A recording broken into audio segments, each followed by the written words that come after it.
Okay, so to begin your freeze frame, I've just brought in a clip, and you want to select the selection tool and move the clip playhead to where you want the freeze frame to start. So I'll select it right about over there.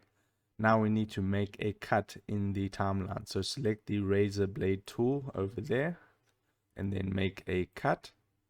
Now what you want to do is just press the right arrow on your keyboard once. That'll move the playhead one frame.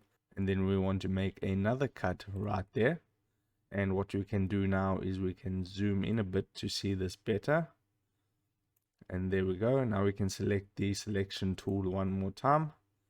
And now we can select this clip and we need to move this forward. So I'll just move that forward like that and zoom back in again.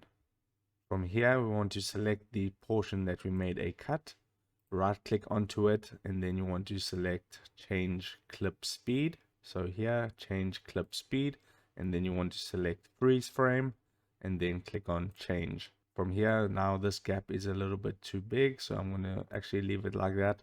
And now we want to just drag this. I'm just going to move the playhead, and now we want to drag this portion to fit the gap. And now let's play this back and see how it looks. So it is a little bit of a short freeze frame, so I'm going to move this one forward a little bit more and then move this like that. And now we can play it back. And there we can see the freeze frame in action. So the longer that you make this clip is the longer that you're going to get the freeze frame effect. So you can just play around with it however you would like it.